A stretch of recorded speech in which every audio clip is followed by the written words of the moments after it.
Donc après, ce que j'ai fait, c'est je suis allé attaquer directement la grosse requête. Donc mutuelle santé. Donc ça, c'était un autre site, voilà, parce que celui-là était spécialisé sur mutuelle pas cher. Après, je suis parti sur un autre site. Donc c'était le comparateur mutuelle santé. Le santé avec l'accent, tu sais. Ce qui fait que c'est les noms de domaine avec des encodages bizarres dans les URL et ça m'a foutu plein de problèmes. Donc je vous déconseille vraiment les noms de domaine accentués. Mais il a été premier sur le mot-clé mutuelle. Juste mutuelle, qui est un peu une requête pour les SEO un petit peu légendaire. Donc j'ai cette fierté-là d'être premier pendant 2 ans, quelque chose comme ça. Et là, on monte de niveau, c'est à peu près 30 à 40 000 euros par mois.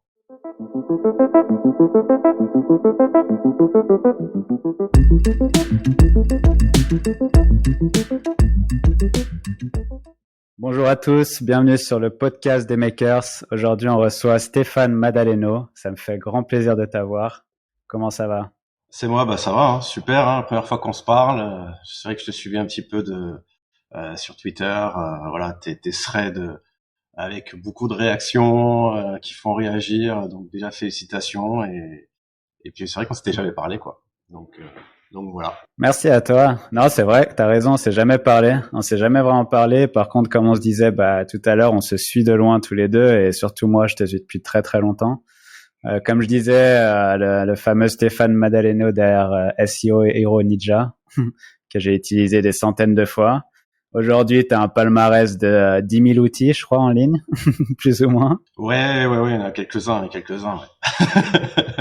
Ouais. Ouais, on va en parler. Je sais pas combien, mais voilà. Entre ceux qui sont connus, ceux qui sont pas connus et ceux qui sont en développement, je dirais une petite dizaine. Une petite dizaine. Ça en fait des outils. Écoute, on va commencer gentiment par ton premier business en ligne. Raconte-nous comment tu as commencé en ligne, c'était quoi l'histoire? Ah bah c'est assez drôle et puis merci déjà parce que c'est vrai que j'ai jamais raconté mon parcours en ligne, donc en fait ce sera une première. Et il y a des choses assez originales et donc j'ai commencé quand j'étais à l'école en fait, hein, devant une série MacGyver, tu vois.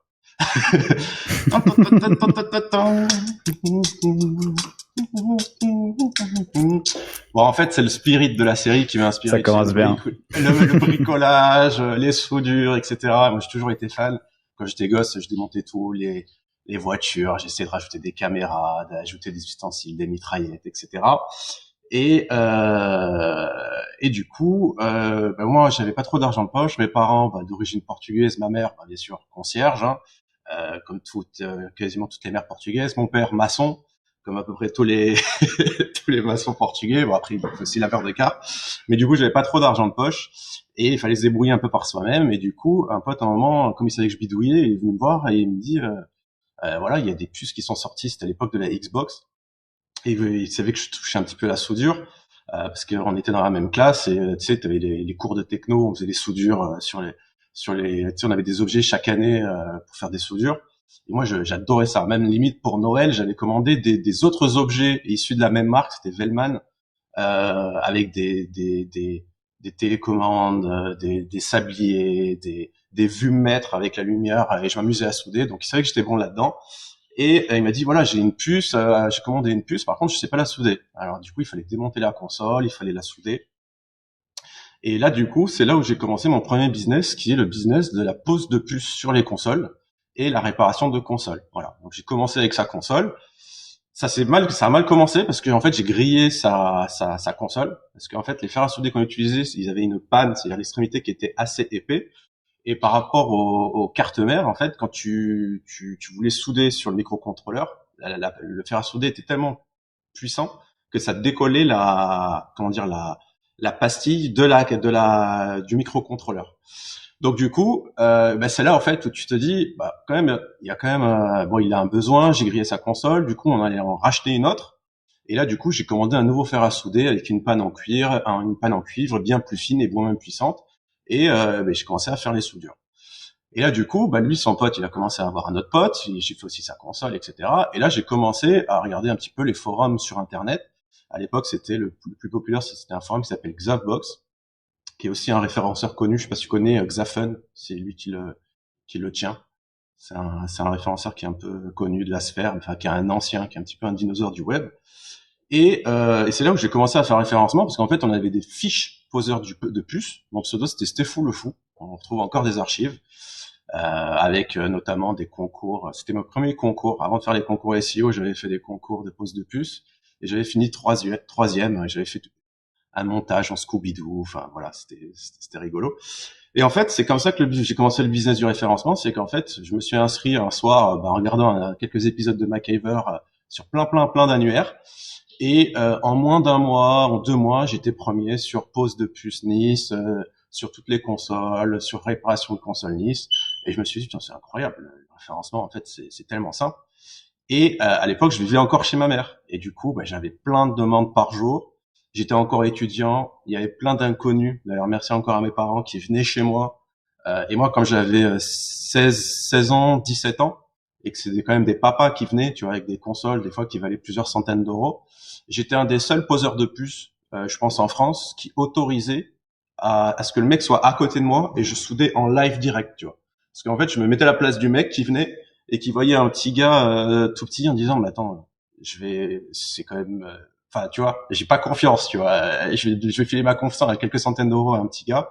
Et donc, c'est pour ça que, du coup, en fait, je faisais du bon travail parce qu'en fait, le mec était à côté, tu vois. Le mec était à côté, les fils, quand je soudais bien placés, etc. Et du coup, après, en fait, c'était plus supportable.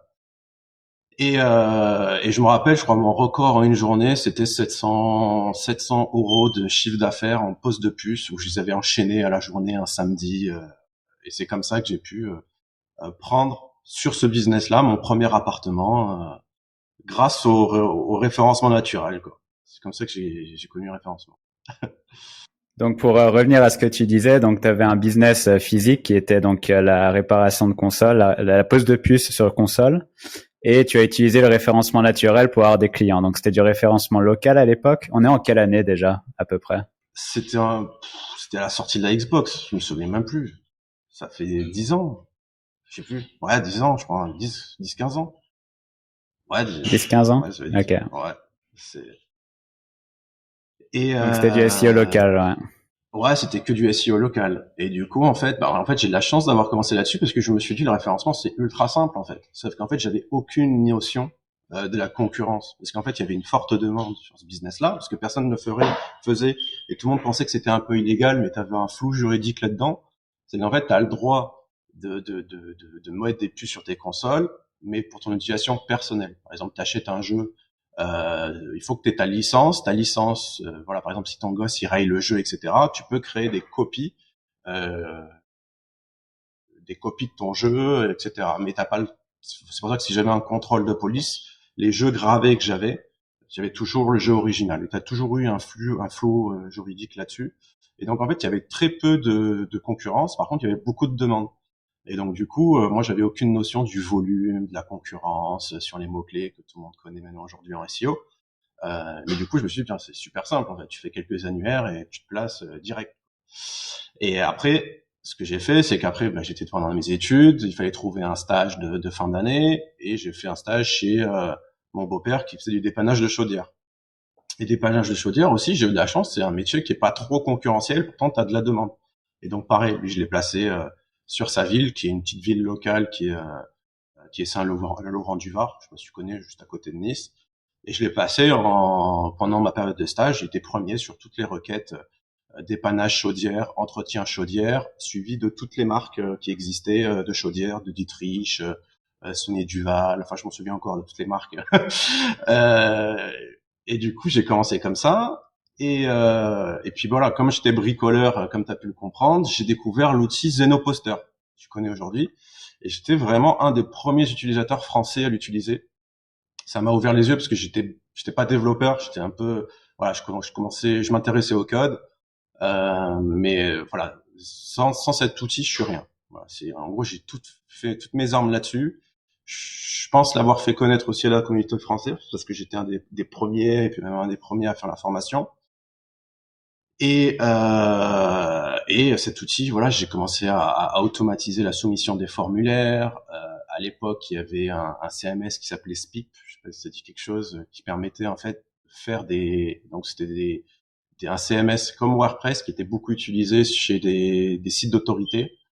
Et du coup, j'avais automatisé le remplissage des formulaires de contact dessus avec Zenoposter.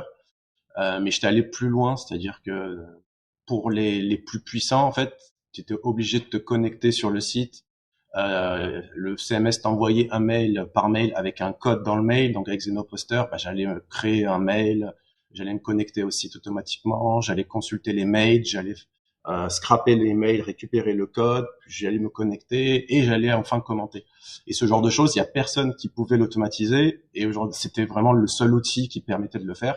Mais il fallait que tu fasses le script et le template toi-même.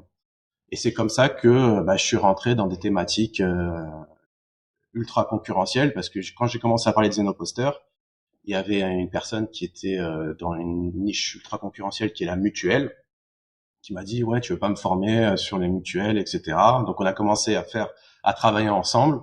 On a fait un site en commun qui s'appelait Radar Mutuel. Je pense que beaucoup connaissent. Il s'est placé premier sur Mutuelle pas cher. Pour donner une idée, alors je vais parler un peu de toutes les niches sur lesquelles je m'étais positionné et combien même ça a rapporté. J'en ai jamais parlé, c'est la première fois que j'en parle. Parce que bah, quand t'es positionné, en fait, il faut se faire discret. Faut pas en parler parce que bah, t'as les mecs qui te balancent. Plusieurs fois sur les forums Google, on a balancé certains de mes sites en se faisant passer pour moi, en disant voilà, j'ai ce site, je suis deuxième sur telle requête, aidez-moi à passer premier, je cherche à acheter du lien. Alors que c'était pas moi, tu vois, parce qu'ils sont allés poster chez Google pour me faire défoncer. Donc ça, il faut faire attention. Donc j'en ai jamais parlé. En fait, aujourd'hui, c'est vraiment la première fois où j'en parle. Et voilà, mutuelle pas cher, c'est comme ça que j'ai découvert le business des mots-clés ultra concurrentiels parce que rien que sur ce mot-clé, ça rapportait déjà 7 000 à 8 000 euros par mois, tu vois. Sur le Donc, mot-clé. juste sur le mot-clé mutuelle pas cher. Voilà. Ça, c'était, donc c'est un business, de la vente de leads. Voilà. Vente de leads, ça veut dire que c'est, en gros, tu fais un comparateur. Les gens mettent leurs coordonnées et sur le comparateur, en fait, ils ont différentes offres de mutuelles en fonction de leurs besoins, etc. Et à chaque fois que quelqu'un soumet un formulaire et qu'il compare, tu touches une commission. Voilà. Donc j'ai fait mutuelle pas cher. Après, j'ai décidé de mon associé. Enfin, c'était pas associé sur les papiers, mais c'est qu'on s'entendait bien. Il a eu des petits soucis de santé, du coup, il a décidé d'arrêter. Et du coup, moi, j'ai commencé à maintenant que j'ai découvert ce business qui était un peu, voilà, c'est revenu passif en fait, hein, parce que c'est toujours impressionnant, moi qui avais galéré, etc., à bosser, de voir qu'avec ce business de lead, une fois que ton site était en ligne, en fait, ça tombait tout le temps. En fait, une fois que c'était positionné en SEO, ça tombait tout le temps. C'est quand même assez incroyable. Je pense que tu peux l'imaginer. Ouais. C'est, Du coup, revenu passif, ça existe vraiment alors. voilà, c'est ça. Bah, c'est pas vraiment passif parce que voilà, faut pas se leurrer, il y a du travail, tu dois faire des liens, ça met du temps à arriver, etc. Mais après, une fois que ton travail est fait, c'est vrai que le site, il est resté premier sur un mot-clé pendant 2 ans, je crois. Quelque chose comme ça, tu vois. Bon, voilà. Donc après, ce que j'ai fait, je suis allé attaquer directement la grosse requête. Donc, mutuelle. Mutuelle santé. Donc ça, c'était un autre site. Voilà, parce que celui-là était spécialisé sur mutuelle pas cher. Après, je suis parti sur un autre site. Donc c'était le comparateur, avec un nom de domaine pourri, c'était le comparateur mutuel santé, le santé avec l'accent, tu sais. Ce qui fait que c'est les noms de domaine avec des encodages bizarres dans les URL et ça m'a foutu plein de problèmes. Donc je vous déconseille vraiment les noms de domaine accentués. Mais il a été premier sur le mot-clé mutuel, juste mutuel, qui est un peu une requête pour les SEO un petit peu légendaire. Donc j'ai cette fierté-là d'être, donc il a été premier pendant, ouais, je crois, 2 ans, quelque chose comme ça. Et là, on monte de niveau, c'est à peu près 30 à 40 000 euros par mois. Sachant que c'est pas uniquement mutuel, il y avait d'autres mots-clés de longue traîne sur mutuel, etc. Après ce que j'ai fait, donc je me suis dit, bah mutuel c'est bien, mais tant qu'on peut faire, on va aller sur d'autres requêtes ultra concurrentielles. Donc j'ai fait après rachat de crédit. Donc là par contre, j'avais fait, c'était pas des noms de domaine neufs, c'était un nom de domaine expiré. C'était un nom de domaine BioAm. Justement, c'est ce domaine-là où on m'a défoncé sur les forums Google. Donc, c'était un domaine expiré. Et là, le maximum que j'ai fait, c'était pendant 6 mois, ou enfin 4, 5 mois, troisième sur le mot-clé rachat de crédit, qui est encore considéré aussi comme une grosse requête. Après, ce que j'ai fait, je me suis dit, allez, on peut aller encore plus loin. Donc, du coup, c'était sur crédit, juste le mot-clé crédit, tout simple. Donc ça, c'est avec le site moncredit.org qui a été, donc lui, plus long. C'était, je crois, 3-4 ans. J'étais premier sur crédit. Il fallait sur plein d'autres mots-clés, hein. Crédit pas cher, crédit, etc. Et en fait, tu tapais crédit.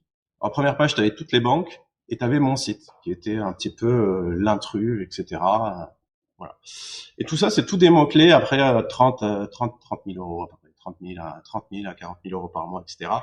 Mais en fait, tu avais un mécanisme de dentier, c'est-à-dire que tous les 2-3 ans, les sites commençaient au bout d'un moment à glisser et j'avais beau travailler dessus, il y avait rien à faire et j'ai compris que au bout d'un moment, quand Google il trouvait qu'il y avait une anomalie, même si tu sais des choses, enfin, il y a une anomalie avec des stats qui concordent pas au niveau des réseaux sociaux, au niveau de l'expérience utilisateur, tu peux pas te battre avec des grandes banques, des grandes mutuelles, etc. Donc ça a une fin, enfin ça a une durée de vie, je pense, de 3-4 ans si tu fais le travail bien. Si tu fais un travail crade, ça dure beaucoup moins bien. Mais tu as toujours ce mouvement où en fait je faisais à chaque fois 2 pas en avant et un pas en arrière. Et ça a été comme ça pour tous les sites que j'ai lancés, mais aussi même dans différents business. Et en fait, quand je me suis pris des claques comme ça, je me suis dit bon, l'élite c'est bien, mais en fait il faut un business plus sécure, voilà, plus sécure, etc. Et c'est là où on m'a proposé Quant. Je sais pas si t'en as entendu parler. C'est un moteur de recherche français, voilà. Donc j'étais vraiment à la création. On m'a dit bon, voilà, on a vu un peu ce que tu faisais, on va créer un moteur de recherche français. Est-ce que ça t'intéresse? On a besoin de ton expertise un petit peu sur le référencement, sur le spam, etc. J'ai dit oui. Je me suis dit oui pour rigoler en fait, tu vois, parce que j'aurais jamais cru que ça allait durer plus d'1 an. Finalement, ça a duré quelques années. Mais en fait, on est parti de rien. Évidemment, mais ce qui a été vraiment bien et ce qui m'a apporté beaucoup, c'est qu'on a embauché vraiment des perles. Le fait qu'une startup se lance en tant que moteur de recherche, forcément, ça a attiré les plus grands talents au niveau du développement, au niveau des data scientists, etc. Donc voilà, j'ai appris beaucoup chez Quant, j'ai fait mon temps. Après, je suis parti parce qu'il y a des choses qui m'ont pas plu et puis parce que je voulais développer aussi mes business. Mais j'ai récupéré 2 excellents développeurs qui sont aujourd'hui mes associés. Adrien Delmar, qui est un data scientist qui était chez Quant, qui travaillait sur les algos, qui travaille maintenant aujourd'hui sur un produit qui quasiment à plein temps, qui est Alloscan. Je sais pas si t'as entendu parler. Donc c'est un outil de recherche de mots-clés qui est toujours en alpha, etc. Et Frédéric Udini, qui est un développeur un peu plus full stack, qui est excellent et qui lui travaille plus qui est plus spécialisé sur les outils comme voilà, c'est lui qui avait commencé aussi SEO Hero que tu connais, que tu as cité, Index Mino qui est un outil du coup pour forcer les indexations sur Google, Isindexed qui est un outil pour vérifier les indexations, ScrapMino qui est un scrapper de type Scrapbox mais qui est fait pour scraper les SERP. Et le tout dernier qu'on a sorti il y a quelques jours, TextBulker, qui est un outil de génération de texte par intelligence artificielle en se basant sur les résultats positionnés sur Google pour faire un texte de qualité, optimisé, etc. Quoi. Donc voilà en gros le chemin quoi. Honnêtement, ouais, c'est magnifique, c'est magnifique. Est-ce que, alors j'ai 10 000 questions à te poser, bien évidemment. Déjà, ça a mis combien de temps tout ça? On parle de combien d'années? C'est comme tu disais, c'était 10-15 ans? Ouais, c'est 10 ans, c'est à chaque fois des hauts, des bas. Ouais, bah déjà, ouais, ça a duré depuis le business des consoles où j'ai fait les trucs, ça m'a permis d'avoir mon appart, d'avoir ma moto, de payer ma moto et être d'ailleurs ma moto qu'on m'a volée. C'est là, dès que je la vois, j'avais une Z1000 qu'on m'a volée. J'avais mis l'alarme. À chaque fois qu'on la touchait, ça sonnait et je travaillais chez un pote sur bah, justement sur un business local. Et j'entendais l'alarme et au bout d'un moment, j'entendais l'alarme qui sonnait de moins en moins fort. Tu vois, c'était bizarre. Et quand je suis allé, la moto, elle était plus là. Donc c'est qu'elle s'éloignait petit à petit avec l'alarme. Mais c'est le défaut quand t'as les alarmes. Au bout d'un moment, bah après elles sonnent, comme elles sonnent tout le temps au moindre truc qui touche. Mais non, pour répondre à ta question, ça a duré 10 ans. Ouais, 10 ans à peu près. De cheminement, 10 ans. ouais. Ok, donc ouais, comme je te disais, j'ai 10 000 questions déjà. Chapeau pour le parcours. Je trouve ça magnifique. Après, J'ai oublié juste peut-être le plus important, ce qui prend la majeure partie de mon temps aujourd'hui, c'est qu'en parallèle, donc, j'ai monté des sites, des réseaux, etc. On est beaucoup spécialisé, enfin, sur le local. Aujourd'hui, sur les sites locaux, enfin, sur l'ensemble de mes réseaux, il y a à peu près 2 millions de mots-clés positionnés, sachant qu'aucun de mes sites se trouve sur des plateformes de vente. C'est uniquement réservé sur notre franchise SEO. C'est-à-dire qu'en parallèle, quand j'ai commencé à vendre des liens, il y a une société monégasque qui s'appelle Katie Référencement qui faisait du référencement local. Et on s'est rencontrés parce qu'on fait beaucoup d'apéros SEO à Nice. On rencontre des gens, etc. Donc, je vous encourage à sortir de chez vous, à rencontrer des gens, à faire le réseau parce que c'est ça qui m'a aussi permis de débloquer pas mal de choses. Et on a décidé de créer en fait une franchise qui s'appelle See You Better. Et aujourd'hui, en fait, on a 30 agences à peu près dans toute la France. On a un peu plus de 1000 clients. Notre réseau, du coup, mon réseau de sites est utilisé uniquement pour cette franchise. Et aujourd'hui, en fait, c'est ce que je te disais tout à l'heure, où des fois, les éditions de sites, du jour au lendemain, tu peux te retrouver avec rien à cause de Google ou d'une mise à jour Google. Avoir quand même des clients, c'est bien d'avoir les deux. Voilà. C'est bien même d'avoir les trois. Ça veut dire un outil SaaS, des sites qui font des leads. Je fais aussi de la location de sites. Par exemple, on crée beaucoup de sites locaux, artisans plus ville, et on fait de la location de sites à des artisans qu'on loue par mois. Essayer de multiplier. Il y a 4-5 business qu'on fait dans le SEO, mais l'avantage c'est que peu importe s'il y a une mise à jour, que du jour au lendemain, tu te retrouves pas comme je m'étais retrouvé au tout début, je faisais que des leads avec rien, si Google te fait une mise à jour. Voilà. C'est très bien de mettre un warning comme ça parce que c'est vrai que tu en parlais de la Medic Update tout à l'heure. Moi, je me souviens qu'elle m'avait fait mal. Elle avait fait mal à mon collègue aussi. Et c'est vrai que quand tu te retrouves face à des situations comme ça, tu sais pas quoi faire parce que tu es victime de Google. Ton SEO est fait sur Google. Tu peux rien faire. Tu peux pas aller toquer chez Google et dire c'est pas normal, mettez-moi mon site premier dans Google. Et comme tu dis, c'est bien d'avoir une diversité dans tes revenus. Et tu vois, beaucoup de personnes me posent la question aussi, pourquoi tu as fait une formation, pourquoi tu fais ce que tu fais. Typiquement, la réponse, elle est là aussi, tu vois. C'est quelque chose qui permet de varier, qui permet de vivre correctement tous les jours et ne pas se poser la question quelle est la nouvelle mise à jour de Google, quoi. Donc, pour revenir à ton parcours, ce qui est bien, c'est que tu es un exemple d'effet de levier en termes de business, c'est que tu as commencé donc avec un business avec tes mains, donc tu faisais ce que tu faisais, donc tu installais des puces sur des consoles, tu as utilisé le premier effet de levier qui était Internet, c'est-à-dire le SEO, référencement naturel, et ensuite tu as commencé à faire de la vente de leads.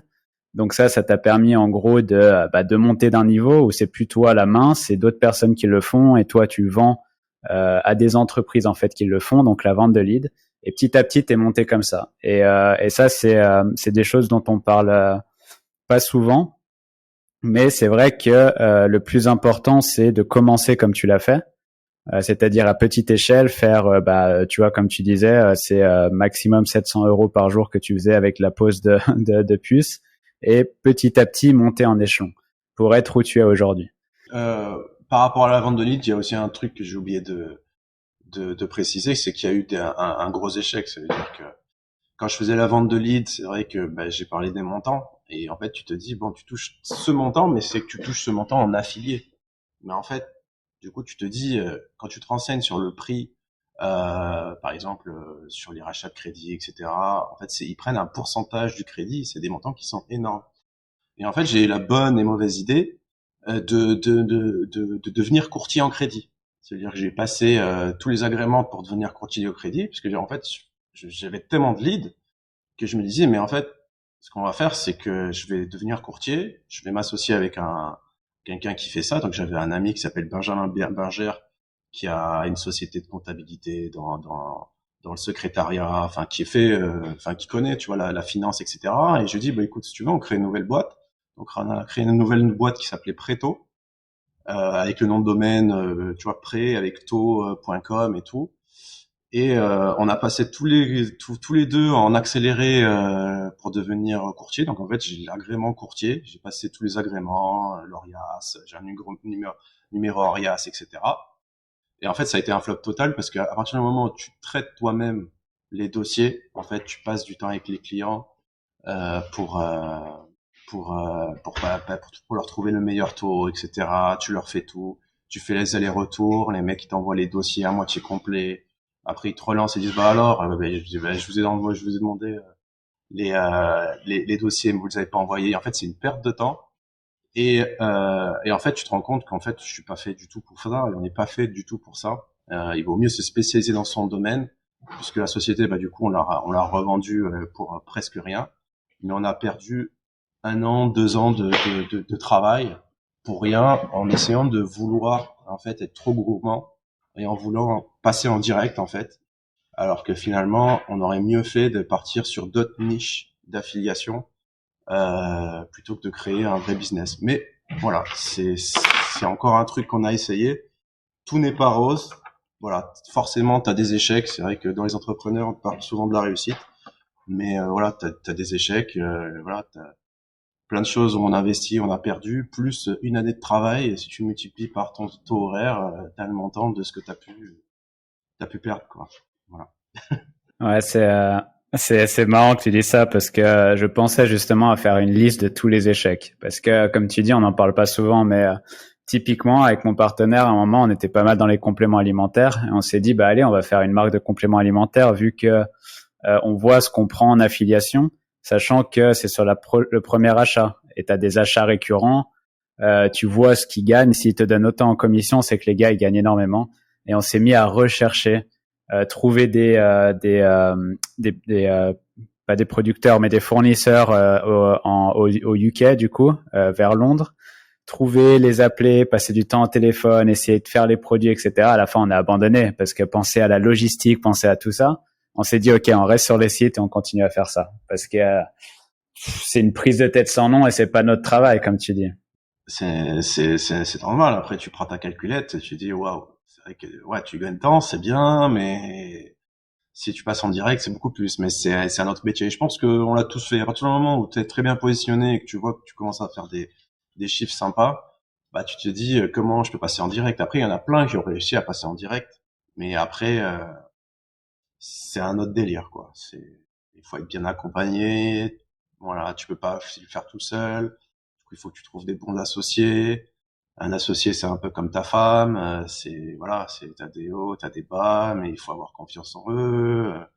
Voilà, je te comprends. C'est complexe. Et du coup, donc toi, si on revient au début, tu avais ton petit business, tu t'es mis sur à faire du SEO. Déjà, comment t'as appris à l'époque? Comment tu t'es dit je vais apprendre ça ou comment t'es tombé sur le SEO? Bah c'est par rapport voilà aux consoles en fait hein. Grâce à Xafen, il nous a dit voilà on a des fiches donc on avait des fiches ce qui s'appelle poseurs de puces où en fait on était plusieurs poseurs dans toute la France et le but c'était d'être positionné pour apporter des business sur le métier celui de la ville.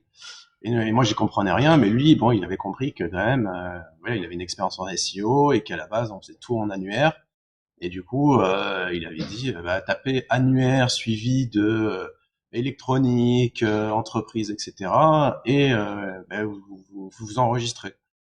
Et ben moi, j'avais fait ça pour ma fiche, parce qu'en plus j'étais le seul sur Nice à faire ça. Et c'est vraiment comme ça que j'ai commencé le référencement, quoi. Vraiment avec les annuaires. Et il y a quelques années, il y a une dizaine d'années, tout le monde faisait le référencement avec des annuaires. Il y avait que ça en fait. Hein. Et encore, il y en avait plein qui disaient qu'ils faisaient du référencement, mais ils faisaient juste de l'optimisation de la liste title, du contenu, mais ils ne faisaient aucun lien. Déjà, ceux qui faisaient de l'annuaire, c'était déjà un peu considéré comme le high level, puisqu'il y en a plein qui le faisaient pas. Et après, bon, on est passé au PBN, au réseau de site, etc. Mais à l'époque, c'était les annuaires et ça fonctionnait très très bien, très très bien en fait. Hein.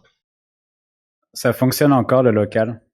Pour les annuaires, ah oui, oui, oui, Pour le non, SEO, juste le SEO local oui, oui, oui, en c'est très général. simple. Ouais, ouais, c'est ça. Ouais, nous, la majorité de nos clients, 80% de nos clients, c'est du local et ça fonctionne très bien. Parce qu'en fait, l'avantage du local, c'est que tu peux avoir plein de sites euh, et comment dire. En fait, par exemple, je sais pas moi, t'as 10 000 sites sur du local, sur à peu près toutes les villes de France. Un client qui est sur la ville de Nice, ben, même si tu as 10 000 sites qui ne parlent pas de la même thématique, tu auras 10 000 sites qui parlent de la thématique de la ville de Nice. Donc en fait, même si le métier n'est pas le même, la ville reste la même. Et du coup, pour gérer ton réseau et pour pousser les gens, Google comprend très bien que voilà, tu vas faire un lien sur une agence de com à Nice vers un serrurier à Nice. Et ben Google va aimer parce que même si c'est pas le même métier, ça reste la même ville et au niveau de la thématique, de la sémantique, ça reste bon. Et le local, à partir du moment aussi où tu ajoutes les informations d'une vraie entreprise, d'une vraie adresse, d'un vrai numéro de téléphone, et qu'en plus l'adresse est enregistrée sur Google My Business, Google arrive à faire le match entre le backlink et l'adresse, et ça pousse assez rapidement, quoi. Ça marche plutôt très bien. Comparé au générique, c'est beaucoup plus facile. Ok, et mec, même malgré Google Maps, ça fonctionne toujours aussi bien. Il y a toujours autant de clics, pardon. Non, bah alors aujourd'hui, ce qu'on a constaté, c'est qu'il y a quand même plus de visites sur Google Maps que sur les sites. Il y en a toujours. En fait, les sites, ça sert beaucoup de preuve d'autorité pour voir le travail des gens, etc. Mais le local, c'est vraiment pas mal utilisé. Donc là, on travaille pour sortir une presta justement spécialisée sur du local, positionner les entreprises sur Google Maps. On a des résultats vraiment pas mal du tout. Mais c'est très variable en fonction de la concurrence. Il y a pas mal de critères. Mais on fait beaucoup on appelle ça enfin aux US ils appellent ça le stacking. Je sais pas si ça te dit quelque chose. En fait, c'est lié à l'indexation. Et la bonne nouvelle, c'est qu'on a un outil d'indexation, donc ça nous aide. C'est quand même pas mal. Mais en gros, c'est si tu fais des citations sur des sites locaux ou même des sites qui sont pas locaux ou même tous tes clients sur lesquels tu as fait des backlinks, en fait, il suffit que tu rajoutes le nom de l'entreprise exact avec l'adresse exacte et que tu aies plein de citations du nom de l'entreprise sur différentes pages, plus le fait d'indexer comment dire des itinéraires et des maps indexables avec les coordonnées de ton entreprise permet en fait de te faire ranker comme ça sur Google Maps. Voilà. Après, tu as tous les autres critères on-site sur la map, donc optimisation, création de produits, faire venir les actus, les avis, il faut répondre à tous les avis sans exception, essayer de faire des avis par les clients, parce que tous les mots-clés qui apparaissent dans les avis se comptent en fait pour le positionnement de la map. Mais en externe, en fait, c'est un peu l'équivalent des backlinks pour le normal. Ça s'appelle le stacking. Et le local, forcément, aujourd'hui, même moi, hein, c'est vrai que je cherche un artisan, je vais regarder sur Google Maps et je vais regarder les avis et je vais appeler les trois premiers qui se placent. Et c'est vrai que les sites, j'ai un peu tendance, je les regarde vite fait, mais je vais plus regarder sur Google Maps et faire confiance aux avis et aux sites positionnés parce que le classement, on va dire qu'il est quand même correct et bien fait par Google. Voilà. Je sais pas toi. Non, c'est pareil. C'est pareil, je regarde que Google Maps. Après, j'ai l'impression que c'est un truc générationnel aussi, où tu as des personnes plus âgées qui doivent encore passer par Google, tu vois, typiquement. Alors, du coup, ça doit dépendre des services aussi. Tu vois, le type de service que tu vends. Mais c'est clair que Google Maps, aujourd'hui, c'est parfait. Et puis, au final, même quand tu recherches sur Google Maps, tu as toujours le listing, tu vois. Tu as le listing directement, donc c'est comme la première page de Google, quoi.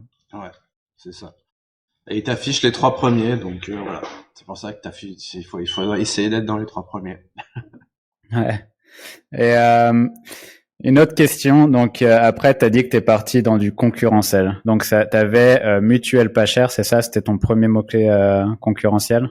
C'est ça. C'est à l'époque où j'avais commencé avec Zeno. J'ai eu un client qui était là-dedans et qui m'a dit bon Zeno c'est très bien, mais moi j'ai pas le temps. Est-ce que tu veux? Voilà, j'ai mon site. Si tu veux, pousse-le et on se partage. On fait 50-50. Il était très honnête. Il avait déjà son site, qui est déjà placé sur quelques mots-clés. On fait 50-50. J'ai fait OK. Et puis, du coup, bah, voilà, on a placé premier. Et pourquoi t'as dit OK? Tu te sentais capable de le faire, d'aller sur un mot-clé aussi concurrentiel et te dire que tu avais les capacités de le faire à l'époque? C'était plutôt le défi, en fait. C'était plutôt le défi. Puis j'avais eu quelques petites positions sur certains mots-clés. Et en fait, quand j'ai dit oui, c'est qu'il m'a présenté en fait le business et j'avais aucune idée des montants en fait sur, le- sur lequel tu pouvais gagner en fait sur la vente de leads. Et je me suis dit, bah ok, en fait, c'était un truc, si tu veux, c'était un peu un side project que je faisais un peu à côté le soir, parce que voilà, il faut pas dire, mais je travaillais tous les soirs, le week-end, voilà, même encore aujourd'hui, bon, t'as pas l'impression de travailler parce que c'est la passion, mais c'est beaucoup de travail, d'acharnement. Et c'était le défi de connaître un nouveau business, de connaître ce business et de rentrer là-dedans. Et en fait, mais une fois que tu rentres dedans, en fait, t'as pas le choix. En fait, c'est comme quand on est dans une classe à l'école. Si t'es avec des nuls, bah tu restes nul. Par contre, si tu es avec des forts et que tu vises un objectif qui est haut, bah tu vas suivre le mouvement en fait, tu vois. Donc c'est là où tu apprends le plus, c'est-à-dire que dans cette thématique-là, bah forcément après tu utilises les outils de tracker de backlink, donc tu regardes un petit peu ce que les concurrents font. Euh, Tu regardes où est-ce qu'ils posent leur backlink. Donc en fait, tu fais la même chose. Tu récupères tous les concurrents, tu récupères tous les backlinks en commun. Tu regardes à partir du moment où il y a deux, trois concurrents qui ont le même spot, bah tu sais que toi tu peux aller poser ton backlink aussi. Donc tu vas aller poser ton backlink. Et c'est comme ça en fait. C'est en suivant ceux qui font que que tu suis le mouvement en fait. Et en fait, ça paraît tu pourrais te dire, moi, j'y vais pas, c'est trop concurrentiel, mais en fait, à partir du moment où t'as aussi l'entraide aussi. Si j'étais tout seul, je pense que j'aurais jamais réussi. Le fait que tu sois avec un associé ou le soir on se retrouve, on se fait des petits lives, on se fait des petits trucs, on s'échange et on s'auto encourage, ça joue beaucoup. Voilà. Tu peux pas, tu peux pas faire tout seul. Voilà. Seul, tu peux aller plus vite sur certains trucs, mais ensemble, tu vas plus loin, comme j'ai déjà dit. Et à quel point tu étais complémentaire avec ton partenaire à ce moment-là? Est-ce que c'était une bonne complémentarité? Vous avez des profils différents? Ouais, rien à voir. Lui, c'était plus contact, négociation des prix des leads, contact avec les rédacteurs pour faire les commandes de texte, trouver les sujets, les publier sur le site en semi-automatique. Et moi, c'était vraiment la partie technique où je faisais des robots pour aller faire des backlinks, scraper les résultats, faire des analyses de data sur les backlinks des concurrents, corriger les scripts, monter des sites automatiquement, acheter les noms de domaine, les faire pointer sur les DNS, les faire pointer sur les serveurs, choisir des thèmes aléatoires, etc. Moi, c'est plus la partie technique et lui, c'était plus la partie euh, commerciale, communication avec les textes. Voilà. Et je suis pas bon du tout. Euh, Voilà. Je voulais pas de contact avec les clients, avec les fournisseurs, etc. Moi, je suis vraiment bien dans ma partie technique. C'est pour ça d'ailleurs que je me suis associé avec la franchise See You Better, c'est que moi je m'occupe vraiment que de la partie technique, que des backlinks, que du on-site. Et après j'ai trois formidables associés qui, un est spécialisé dans le commercial, un dans l'opérationnel, dans le fonctionnement global de la société, et l'autre sur le on-site. Euh, mais du coup, voilà, je m'occupe vraiment que de la partie technique sur à peu près tous les projets. Je suis souvent derrière, mais jamais visible. C'est marrant parce que j'étais étonné de See You Better, parce que je t'avais entendu plusieurs fois dire que justement t'aimais pas le contact client, que tu voulais pas être là-dedans. Et c'est là où tu as trouvé ta position. Du coup, t'as jamais de contact avec le client, tu t'occupes des prestats, mais plus ce côté technique, c'est ça? C'est ça, exactement. C'est exactement ça. En fait, j'avais toujours voulu, bah, c'est vrai que quand t'as ça, t'as toujours envie aussi d'avoir, bah, tu vois aussi les potes SEO, toujours envie d'avoir ton agence. Mais voilà, tu fais la facturation, les rapports chaque mois, où tu dois envoyer un rapport chaque mois sur les évolutions de ton site, les mots-clés sur lesquels tu as fait du travail, sur éventuellement quel nouveau mot-clé le client veut se positionner, voir sur quel budget il a, en fonction du budget qu'il a, combien de backlinks il faudra faire, tous ces trucs d'aller-retour ou les canonicales sur les sites qui vont pas, contacter les webmasters, faire plusieurs allers-retours, faire plusieurs relances pour qu'il optimise, il change juste une balise title ou qu'il corrige une balise canonicale. Parce que la balise canonicale, elle est en HTTP alors que son site est en HTTPS et que Google, il indexe en HTTP, en HTTPS ou que même il y a une canonicale qui est vide ou avec un espace, enfin avec que des trucs comme ça, des allers-retours où beaucoup d'SEO ils savent ce qu'il faut faire. Il y a beaucoup d'SEO, ils savent ce qu'il faut faire, ils font des précos. Le problème, c'est que derrière le client, les développeurs, ils trouvent souvent, ou l'équipe technique, il y a toujours une raison qui fait que c'est pas possible. Mais voilà. Et ça, je voulais pas. Et là, j'ai trouvé le juste milieu où, voilà, je me suis associé avec des super associés où chacun fait ce qu'il sait faire et chacun est spécialisé dans son domaine et on fait tous un travail très bien. Eh ben, bien joué. Il y a une question que je vais te poser. Alors toi, du coup, ton cœur de métier, c'est vraiment l'édition de site. Tu as toujours fait ça. Je pense que c'est ta passion aussi. Est-ce que tu as gardé ce mindset-là de dire je vais attaquer un mot-clé au lieu de te dire je vais attaquer une thématique? Est-ce que tu attaques toujours un mot-clé? Est-ce que ta façon de penser, j'ai l'impression que c'est vraiment ouais, je veux aller sur mutuelle, je veux aller sur crédit, sans penser à je vais aller sur cette thématique-là. Est-ce que tu as toujours cette manière de penser en édition de site? Ouais, c'est les deux. T'as un peu la thématique où c'est vrai qu'au début j'ai commencé avec la mutuelle, après t'as les crédits, après bon j'en ai pas parlé, mais il y a aussi tout ce qui est loi Pinel, défiscalisation, où j'étais aussi troisième sur loi Pinel. J'avais envie de partir un petit peu sur les VPN, donc t'as le choix de la thématique, mais après une fois que t'es dans la thématique, tu dois choisir le mot-clé. Et à l'époque, au début, quand j'ai commencé, tu pouvais encore choisir le mot-clé sur lequel tu allais te positionner. Le mot-clé générique, tu pouvais encore le faire, il n'y avait pas de souci. Aujourd'hui, c'est quelque chose qui est impossible. Tu peux pas te dire, je vais me placer sur crédit ou je vais me placer sur mutuelle. C'est impossible parce que avant de te placer sur le mot-clé générique, il faut d'abord que ton site se place, pas forcément en top position, mais au moins que tu rentres dans le top 100, sur tout un tas de centaines, voire milliers de mots-clés liés à mutuelle ou liés à crédit de longue traîne. Tu vois, ça peut être mutuelle, santé, MAF, tarif, enfin des trucs qui font un volume peut-être de 50, 100, 200, enfin plein de petits volumes de recherche avec aucune concurrence. Et c'est le fait de débloquer tous ces mots-clés de longue traîne qui va te débloquer ce mot-clé générique principal. Donc aujourd'hui, tu peux plus te dire je vais attaquer le mot-clé mutuel. Il faut plus que tu dises effectivement je vais attaquer une thématique. Je vais récupérer tous les mots-clés de longue traîne, mais en pensant toujours essayer de me positionner sur le mot-clé principal. Et en fait, tu attaques d'abord la thématique avant de te positionner sur le mot-clé que tu veux viser. Sauf si le mot-clé que tu veux viser, c'est un mot-clé déjà de longue traîne. Mais bon, si c'est un mot-clé déjà de longue traîne, une dizaine de backlinks, ça devrait suffire, tu vois. Une dizaine de backlinks, au bout de 3-4 mois, ça devrait être bon. Tu devrais en page 1 si ton mot-clé est bien choisi. Voilà. Ça, c'est un pattern que tu vois partout. C'est-à-dire que si tu veux ranker sur un mot-clé ultra concurrentiel, tu dois être positionné en premier sur tous ces petits mots-clés. C'est une sorte de petite barrière que tu dois passer. Ouais, c'était qu'ils ont sorti RankBrain, leur intelligence artificielle là qui calcule un peu tout et n'importe quoi. Enfin, jamais, on sait pas exactement ce qu'il y a. Il y a du CTA, il y a l'expérience utilisateur, il y a plein de critères qui entrent en jeu.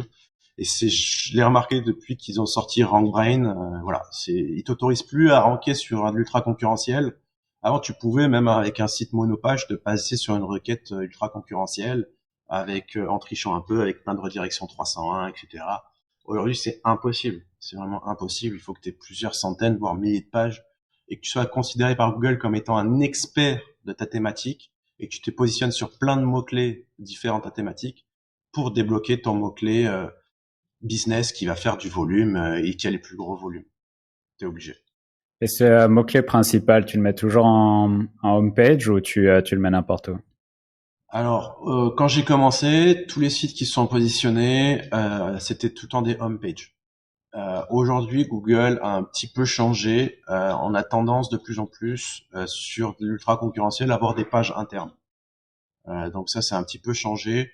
Si aujourd'hui j'avais le temps et si je devais retravailler ces thématiques, je le ferais pas sur la homepage, je le ferais sur une page interne, avec un bagnage bien optimisé à la Wikipédia qui pointe sur la page interne, des backlinks, j'en ferai un petit peu sur la home Mais j'avais tendance à tous les backlinks que j'avais, toujours forcé un petit peu de le faire sur la home parce que tu dis c'est la page qui a un peu plus de power.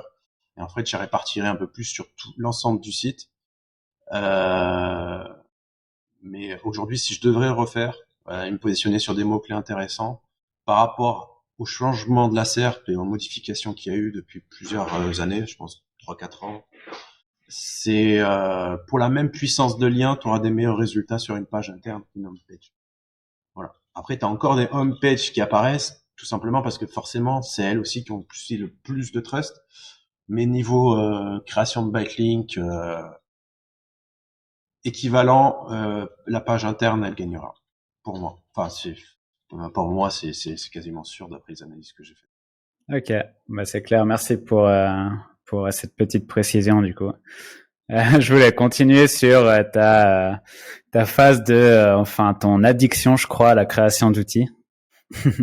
Donc là, on parlait de TextBulker, IndexMinor, EasyIndex, tous ces outils-là. Tu les crées pour toi en premier et tu les mets en public. C'est en gros des outils qui t'aident à la base et tu les mets en public, ou c'est vraiment des outils que tu crées pour le public?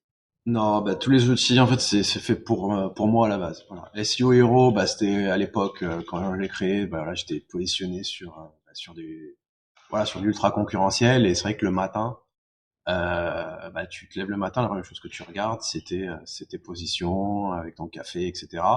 Sauf que t'as vu beaucoup de fluctuations.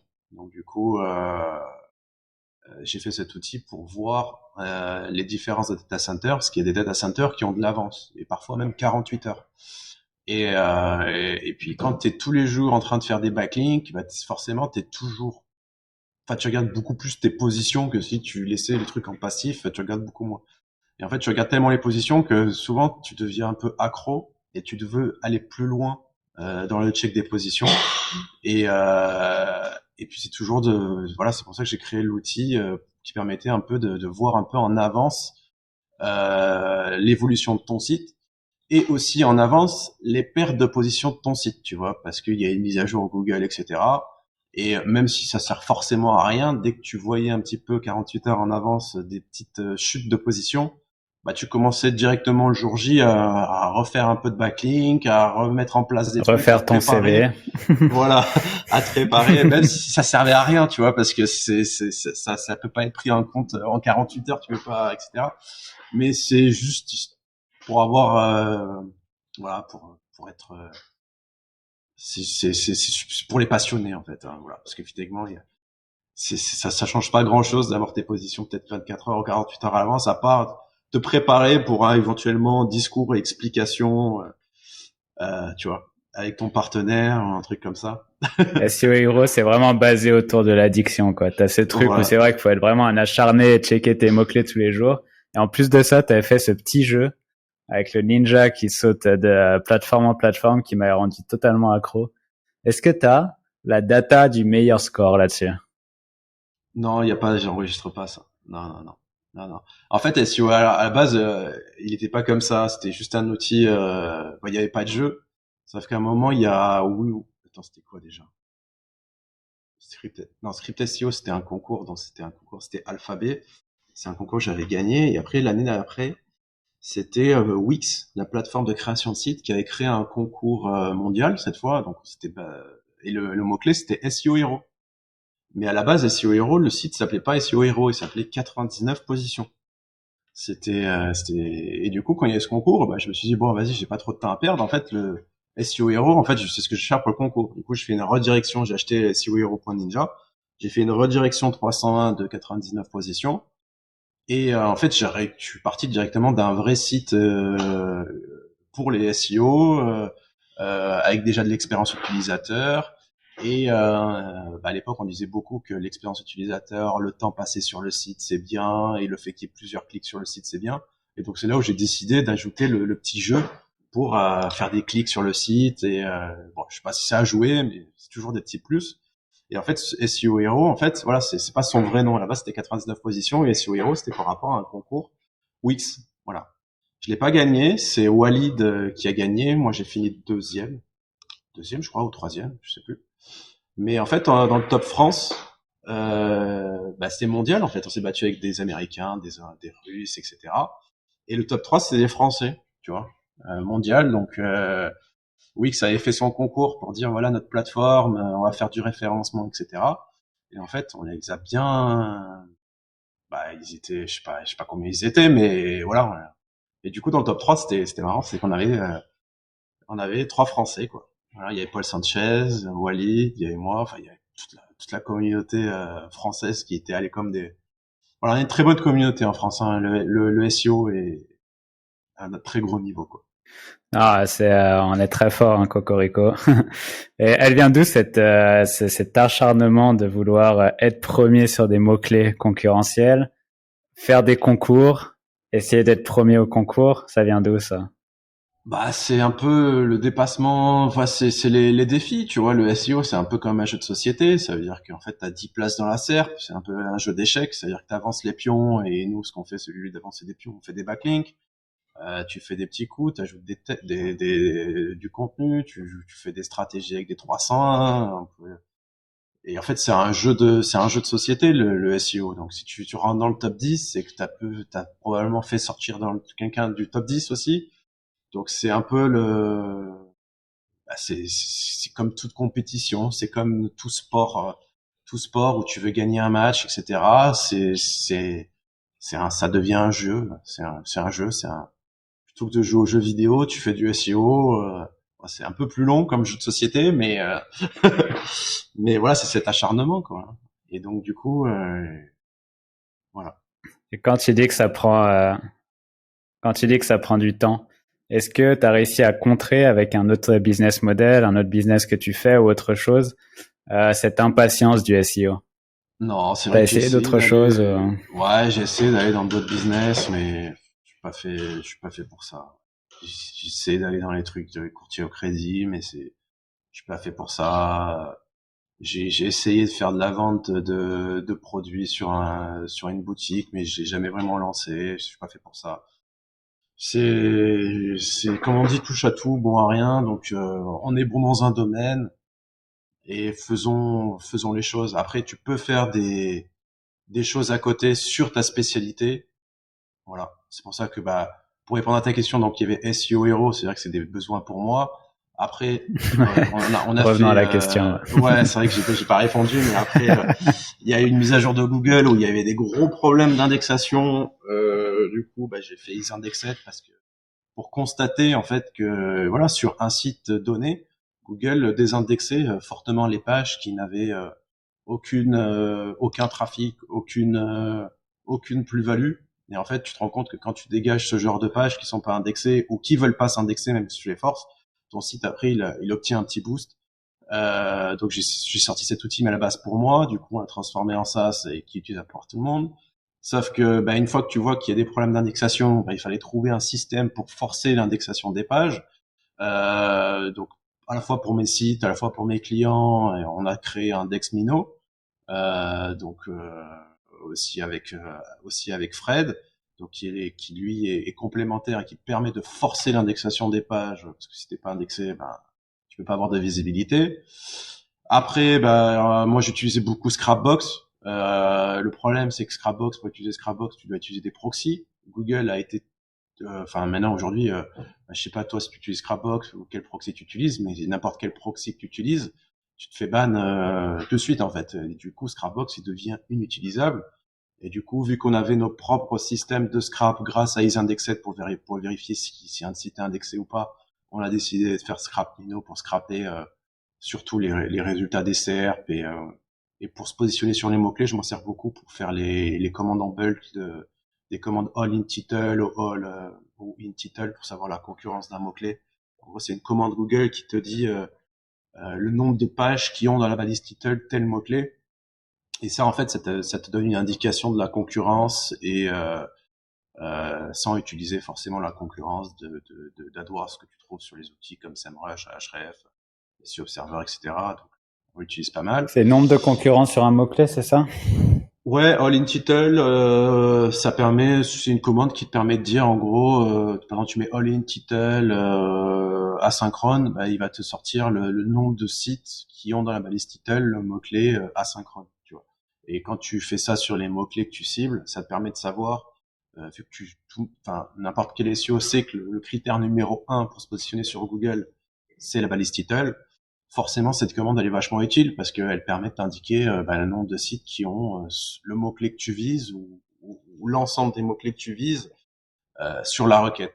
Donc, avant même d'aller vérifier le volume, les backlinks des sites, etc., c'est une opération que tu dois faire, voilà, parce que s'il y a peu de résultats, il y a peu de sites qui ont ton mot-clé dans la balise title, bah forcément, tu as beaucoup plus de chances que s'il y avait des milliers de sites qui avaient déjà optimisé leur balise title avec ce mot-clé. Je me souviens, c'était Fabien Rakidel qu'on avait parlé de ça aussi. Et est-ce que toi, tu as des chiffres en tête? À quel nombre tu considères concurrentiel, normal, peu concurrentiel? Oui, sauf que je les connais pas de tête, parce que je me suis fait un propre truc perso avec un tableau plugué à l'outil et j'avais fait une présentation également au Black and White et au SUI Level, mais en gros t'as 10 échelons à peu près. Donc en dessous de 1000 résultats, donc là je parle sur la commande All in Title. Voilà. Fabien, je sais qu'il est plus sur la commande In Title, mais In Title elle est un peu plus restrictive et moi je préfère All in Title, la commande All in Title. Mais en dessous de 1000 résultats, c'est super facile. Entre 1000 et 2000, c'est un peu plus facile. Entre 2000 et 3000, c'est facile. En gros, quand c'est facile, ça veut dire que même sans backlink sur ta page, tu mets juste ta balise title, tu arrives à rentrer dans le top 100 sans souci. Voilà. Après, moyen, c'est entre 3000 et 10 000. Difficile entre 10 000 et 100 000. Ultra difficile, donc c'est là où tu commences sur les marques, les noms de marques, l'ultra concurrentiel. Ça peut être entre 100 000 et 10 millions, voilà. Et après, au-dessus de 100 millions, bah c'est vraiment impossible. C'est des mots clés comme générique, enfin comme Google, Gmail, etc. C'est ultra intéressant comme manière de penser parce qu'au final, c'est ultra simple. Tu vois, y a pas tout des graphiques à droite à gauche, DR, nombre de domaines référents, etc. Non, non, c'est un nombre très simple qui est vrai, quoi. Ça donne une première indication qui me fait gagner beaucoup de temps. Après, forcément, il faut analyser parce qu'il peut y avoir des mots-clés où t'as pas beaucoup de résultats, mais typiquement, par exemple, je sais pas moi, peut-être CBD ou loi Pinel, il y a beaucoup moins de résultats que Mutuel, etc. Par contre, derrière, les mecs, ils envoient en backlink, donc ça peut être un peu faussé, mais globalement, ça te donne une très très bonne indication sur la concurrence. Voilà. Ok. Et donc ouais, t'as bien répondu à la question pour les outils. C'est tous tes outils sont là pour t'aider toi à avancer personnellement et ensuite tu les mets en public. Je pense pour plusieurs raisons. C'est premièrement aider les autres et aussi faire d'autres entrées de revenus, comme on en a parlé tout à l'heure, avoir une agence, avoir ses propres sites en édition de site et faire du SaaS. C'est ça l'idée? C'est ça. Il y en a qui sont 100% gratuits. Donc SEO Hero, il y a Alloscan, il y a Scrapmino, il y a Uptime Fire, mais on en a pas trop parlé. Donc c'est un outil qui permet de checker si tes sites sont en ligne, pas en ligne, et de faire un monitoring également de l'évolution du nombre de pages indexées avec la commande site de points. Qu'est-ce qu'on a? Voilà, on a quelques outils comme ça gratuits. Et après, on a des outils payants, donc EasyIndexed, IndexMino. Euh, et le dernier qu'on vient de sortir, c'est TextBulker, donc lui spécialisé dans les textes de rédaction IA. Je m'en sers, voilà, ça fait des résultats super. Mais voilà, quand les produits sont bien finis, qui sont bien robustes, qu'il n'y a pas de, tu vois, parce que les produits qui sont gratuits, des fois c'est en alpha, il y a des petits bugs, etc. On n'est pas forcément actif sur l'entretien, etc. Parce que c'est plutôt du mode POC et c'est du test avant de faire quelque chose de robuste. Par contre, quand on sort un outil qui est payant, alors il y a toujours moyen d'avoir des crédits gratuits. Par exemple, si Easy Indexed, t'as 200 crédits gratuits. Enfin, on peut faire des gratuits, etc. Mais une fois qu'on le sort en payant, par contre, l'outil il est robuste, tu vois. Il tombe pas en panne, c'est ultra fiable. Enfin, on est derrière, il y a le support, il y a tout, etc. Et voilà, et les gratuits, donc ça sert beaucoup, c'est pas mal utilisé, donc ça permet de donner aussi à la communauté, mais c'est un peu moins performant, c'est un peu moins entretenu, mais derrière on travaille pour sortir après l'outil finalisé qui sera lui robuste, fiable, comme les 3 qu'on a déjà sortis en payant. Et quand tu dis on, c'est qui? T'as qui comme équipe aujourd'hui?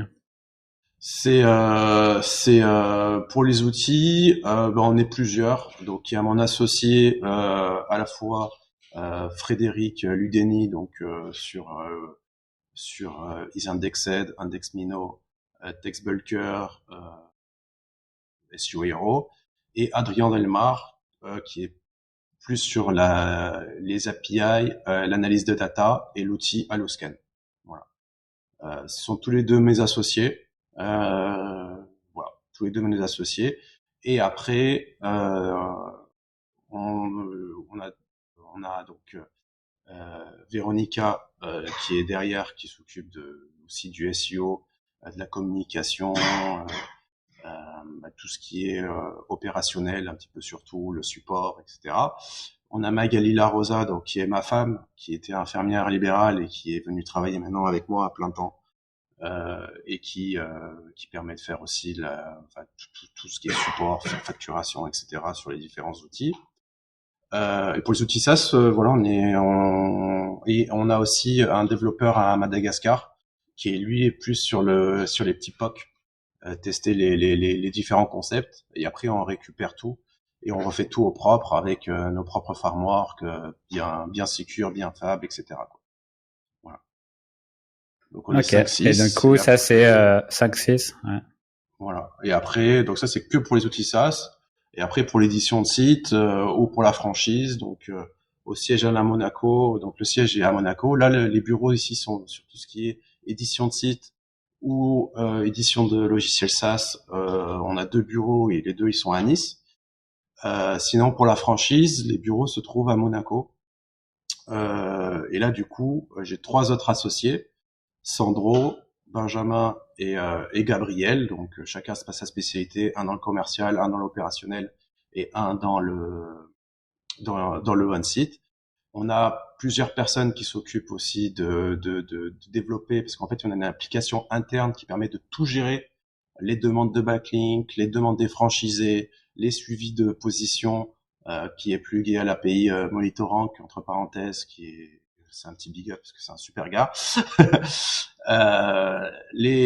là où les franchisés se connectent. Enfin, il y a une grosse application en interne qui a été développée. Il y a aussi des développeurs qui travaillent dessus. Des franchisés, on en a une trentaine à peu près dans toute la France. Et les clients ont également accès. Et puis et après, on a 2 pôles de rédacteurs offshore à Madagascar et en Côte d'Ivoire. Mais ça, c'est pas des salariés, c'est de la presta. Et il y a une centaine de rédacteurs à peu près. Donc voilà, il y a une centaine de rédacteurs. Donc voilà, il y a plusieurs pôles, il y a plusieurs sociétés, donc ça fait un peu de monde. Voilà. Et à quel point t'automatises? À quel point t'es passionné par l'automatisation? À quel point t'automatises? J'ai déjà entendu parler du fait que tu devais encore faire ta compta, il me semble, mais que ton propre comptable utilise Zenoposter. C'est ça. Bah en fait, quand j'ai commencé l'édition de Lead, en fait j'ai fait des études qui s'appelaient l'amiage, donc c'est un bac+5. Et ma prof qui nous expliquait un peu le business des entreprises, la fiscalité, etc. Avait un cabinet comptable. Et du coup, moi dès que j'ai fini mes études, j'ai créé direct ma boîte qui existe toujours aujourd'hui, qui recherche. Et du coup, j'avais pas de comptable, donc du coup je me suis dit je lui ai demandé si elle pouvait être ma comptable, vu que c'était une prof, on s'entendait bien, enfin, elle est super, etc. Elle m'a dit oui, pas de problème. Donc du coup, j'ai mis ma société là-dessus, donc je faisais l'édition de site. Et dans cette boîte, il y a un personnage extraordinaire qui s'appelle Laurent Sauvage. Je sais pas si tu connais. Oui, son pseudo c'est Will Jack SEO. Donc c'est celui qui organise tous les apéros SEO sur Nice, etc. Et donc forcément, il voyait un petit peu les chiffres rentrer, il se posait un peu des questions sur certaines choses que je faisais, et puis c'est quelqu'un de très curieux, très malin, et il me demandait mais qu'est-ce que tu fais? Qu'est-ce que tu fais? Explique-moi, explique-moi. Et en fait, je lui expliquais, voilà, je fais du SEO, je fais des leads, regarde, en fait, machin, et j'ai commencé à le former sur l'automatisation. Et là, donc, je lui ai montré un peu la passion du SEO. Puis après, je l'ai formé tous les samedis matins pendant plusieurs mois sur Zenoposter pour automatiser sa comptabilité, certaines tâches de sa comptabilité et de ses propres clients, sur l'envoi de prospects, sur la transmission de import de fichiers CSV, etc. Donc, il a automatisé une partie de son cabinet grâce à Zenoposter. On a commencé à se faire les premiers apéros tous les deux, à parler apéros. Après, il y a eu une troisième personne, quatrième personne.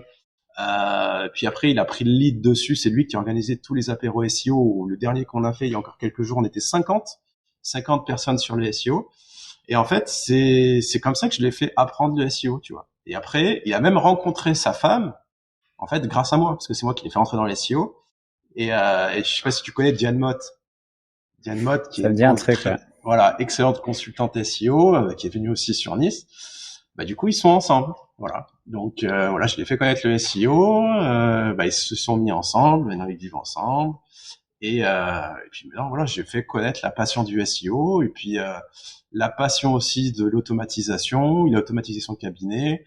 Aujourd'hui, de temps en temps, quand j'ai des demandes pour l'automatisation, je les redirige vers Laurent ou éventuellement Fred. De Fred Zibet, que tu connais probablement, d'Investir en Slip. Ouais, il est passé il y a pas longtemps sur le Ouais, podcast. Voilà, donc je connais bien parce qu'il venait aussi sur Nice. D'ailleurs, c'est super drôle, Fred, parce que en fait, il était sur Nice et après il est parti. Moi, j'ai un frère qui il est sorti en fait avec sa sœur. Et en fait, je savais pas que sa sœur son frère, c'était Fred, en fait. Et à un moment, c'était à l'époque où j'avais gagné le concours Alphabet sur Script SEO, là. Et à un moment, sa sœur, elle demande à mon frère, ton frère, qu'est-ce qu'il fait? Quand t'es SEO, en fait, jamais personne sait expliquer ce que tu fais exactement. C'est le flou, le SEO, c'est un peu flou. Je dis, ouais, je sais pas, il fait un peu des trucs sur Internet, là, il a gagné un concours, ça s'appelle Alphabet, un truc de Google et tout ça. Ok. Et sa sœur, et Fred, du coup, il se renseigne sur sa sœur avec qui il sort, tu vois. Et il se renseigne sur sa famille, tu vois. Et Fred, il demande à sa sœur, ouais, c'est qui, avec qui tu sors, ok. Mon frère, il s'appelle Thierry, ok, Thierry. Son frère, il fait quoi? Je sais pas. Son frère, il fait un truc aussi dans les SEO, il a gagné un concours. Mais quoi? Et c'est là, en fait, tu vois, parce on se connaissait, et c'est là, on s'est dit, putain, mais c'est le même concours, machin, et en fait, le truc improbable, quoi, vraiment improbable. Donc en fait, voilà, bon, ils sont malheureusement plus ensemble, mais voilà, pendant quelques temps, ils faisaient partie de la famille, quoi. Le beauf. Voilà, c'est ça. J'ai une question par rapport à Script SEO. Il y a un truc quand même que j'ai envie de savoir. Qu'est-ce qui se passait au dernier niveau? Tu faisais partie du dernier niveau, toi, de Script SEO? Non, non, non, non. Moi, j'ai un gros défaut, c'est que j'ai du mal je parle très peu aux gens sur Skype, etc. Enfin, c'est très très rare. Les seuls échanges que j'ai quasiment, c'est sur Twitter. Et sur les forums, malheureusement, j'ai essayé de participer, mais j'ai jamais été au niveau supérieur. Enfin, j'étais passé au niveau 2, un truc, quelque chose comme ça. Et en fait, ce qui était intéressant, c'est que tu avais des spots où poser tes backlinks, etc. Mais après, c'est vrai que j'ai jamais trop participé, malheureusement, dans les forums. Et même là encore, je sais que là, en ce moment, c'est Discord, tout le monde est sur Discord, mais j'arrive pas, j'ai pas le temps en fait. Je sais que il y a beaucoup de choses, je passe à côté de beaucoup de choses, mais j'arrive pas. Moi, je suis encore sur Skype à l'ancienne parce que tous mes rédacteurs sont sur Skype et voilà, je suis que Skype et Discord. Bon là, je commence à m'y mettre un peu de plus en plus parce que je travaille beaucoup sur l'intelligence artificielle et beaucoup de ces outils, notamment Midjourney et d'autres concurrents utilisent déjà, même s'ils n'ont pas encore d'API Discord. Mais non, je peux pas te dire ce qu'il y avait, je n'y étais pas. Ouais, non, mais de toute façon, je te rejoins à 100% parce que j'étais le même. Moi, c'était mon partenaire, on en parlait tout à l'heure. Et lui, il était vraiment chaud là-dessus. Il était monté assez haut, je crois. Mais voilà, C'est quoi son il pseudo? faudrait que... C'était... Ah, je l'ai au bout de la langue. Edenlo, il me semble. Ouais, et du coup, il était monté assez haut, j'ai envie de savoir ce qui se passe dans le dernier. Donc, j'ai essayé de trouver quelqu'un du dernier niveau et il va tout nous révéler. Non, écoute, t'as fait une bonne transition. Moi, il y a quelque chose qui m'intéresse énormément en ce moment. J'en ai parlé avec Jessie la dernière fois. C'est l'IA. L'IA, donc là, t'as TextBulker qui est sorti, qui apparemment est très très bon. J'ai pas pu tester encore, mais je testerai avec plaisir. Euh, Raconte-moi un peu l'histoire, comment t'en es arrivé à utiliser l'IA, toi qui as 100 rédacteurs aujourd'hui à Madagascar, c'est ça? Ouais. Ouais, un peu plus en fait. C'est par pôle. Il y en a une centaine en Côte d'Ivoire et une centaine à Madagascar. En fait, l'IA, il faut être honnête, au niveau qualité de texte rendu, aujourd'hui, c'est supérieur à ce que tu as sur l'offshore. L'offshore, c'est des phrases à rallonge, des répétitions. Tu lis le premier et le troisième paragraphe, c'est à peu près le même, mais dit différemment, avec des phrases à rallonge. En outre, enfin des trucs, tu brodes en fait, tu fais du texte de mauvaise qualité. L'IA, elle est, elle te donne des résultats quand même de bien meilleure qualité que l'offshore. Alors loin de la rédaction française, du blogueur, de la qualité journalistique, mais on arrive aujourd'hui. Alors il faut pas le restituer tel quel. Si tu vas utiliser l'IA tel quel, c'est pas bon. Ce qu'il faut, c'est que nous, ce qu'on fait, c'est qu'on récupère les résultats de Google positionnés. On a différents prompts avec différents plans. Ce qui veut dire que si tu utilises même 50 ou une centaine de fois le même mot-clé, exactement le même sujet, tu auras toujours un texte différent, il n'y aura pas de duplicate, tu auras un plan qui sera différent, etc. Mais le plan, il sera propre, tu auras des listes à puces. Et c'est un plan, enfin, ce qui va te dire, si après, t'es limité par rapport à l'IA d'OpenAI, mais si tu trouves un sujet qui est un peu populaire, enfin, la qualité de texte est incroyable. Par contre, si tu trouves un truc t'inventes un truc, comment on fait asynchrone pour vendre des choux, je sais pas, à la plage, il va te sortir un truc. Par contre, voilà, au niveau sémantique, le texte, il va ranker, si tu veux, il n'y a pas de problème. Mais il va te dire n'importe quoi. C'est pour ça qu'en fait, le gros défaut de l'IA, c'est qu'il faut faire très attention à ce qui est dit. Dans la majorité des cas, l'information est bonne, mais à partir du moment où dans le texte, tu as des numéros de téléphone, des adresses ou des chiffres qui apparaissent, généralement, ils sont faux. Voilà. Ils sont faux. À chaque génération, tu auras des chiffres totalement différents. Sauf si tu lui donnes en entrée, justement, les résultats de la SERP et tu lui dis, bon, sur ce que tu vas me faire, euh, prends en compte ça, ces mots-clés-là, ces infos-là. Et là, il va te faire un texte de super qualité avec un bon plan et avec des informations qui peuvent être bonnes. Sauf que des fois, il se peut qu'il y ait encore des petites erreurs sur les infos parce que des fois, il a vu, tu vois, le truc qu'on voit typiquement, c'est par exemple quand un article parle de en décembre, tel joueur de foot a fait ça, tu vois.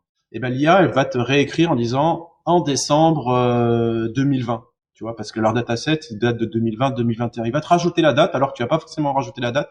Ça c'est toujours un peu chiant. Des fois, il peut se tromper là-dessus. Mais globalement, voilà, la qualité. Pourquoi on fait ça, c'est que la qualité, elle est meilleure que l'offshore. La seule chose, c'est que tu as quand même besoin de l'offshore pour rajouter à la main le backlink, pour vérifier que le texte est bon, pour rajouter éventuellement quelques informations sur la marque de ton client ou des infos un peu trop spécifiques que l'IA n'a pas réussi à faire et qu'un être humain peut faire. Mais aujourd'hui, ouais, si tu dois rédiger, plutôt que de partir de zéro, tu peux utiliser l'IA, quoi. Mais il faut faire attention à ce que tu publies. TextBulker, c'est dédié au PBN, c'est dédié au petit site où tu mets en avant que TextBulker, tu peux l'utiliser sur un site, allez, admettons comme lesmakers.fr. Moi, j'utilise pour tout. La seule chose, c'est que si tu utilises pour lesmakers.fr, voilà, vérifie tout parce que tu mets quand même ton nom d'autorité, etc. Il peut y avoir des anomalies, mais tu testeras, tu me feras ton retour. Et je suis sûr que sur des stratégies marketing, enfin des infos, des astuces, etc. Il va te donner des super articles, tu vois, avec des points, étape 1, étape 2, étape 3, des listes à puces de choses que tu dois faire. L'utilisateur qui va arriver dessus, euh, il va avoir sa réponse en fait. Voilà. Pour moi, il y a voilà. Après, ce qui manque, c'est ton personal branding. Ça veut dire que quand tu vas écrire, donc là, on va travailler sur ça aussi. Mais quand tu vas parler sur ton blog, tu vas parler à la première personne, tu vas raconter des anecdotes, tu vas éventuellement faire des liens avec des pages internes de ton site ou avec des amis que tu as podcasté, etc. Et ça, l'IA, elle est incapable de le faire. Voilà, elle va te faire un truc un peu basique, précis, etc. Mais elle est incapable de te faire passer pour toi et sur ton expérience. C'est impossible. Parce que, est-ce qu'aujourd'hui, toi, tu es capable d'entraîner l'IA ou non? Si tu passes par l'API d'OpenAI, tu peux l'entraîner, toi? Alors nous on le fait pas, on injecte avec les optimisations, mais après tu as des choses où tu peux l'entraîner. Et ça on le fait pour tout, surtout sur les images. Là on fait beaucoup d'entraînement sur les images, notamment images, manga, etc. Où ça fait des choses extraordinaires. On a hâte de lancer cet outil de rédaction d'images. Mais là aujourd'hui notre expérience sur l'entraînement, elle se base essentiellement sur les images. Voilà. Sur les textes on n'a pas encore fait. Parlons d'images. Typiquement, moi, il y a un outil que j'adorerais créer parce que j'utiliserai demain. C'est l'entraîner à toutes les images que j'utilise pour mes articles de blog. Donc, il sait exactement le style que j'ai. Et ensuite, je lui sors un mot-clé et il va me pondre une image dans le même style que mon site. Ah, mais ça existe déjà, ça. Ça, tu fais ça avec Stable Diffusion, tu lui injectes, en fait, des images, et en fait, après, tu peux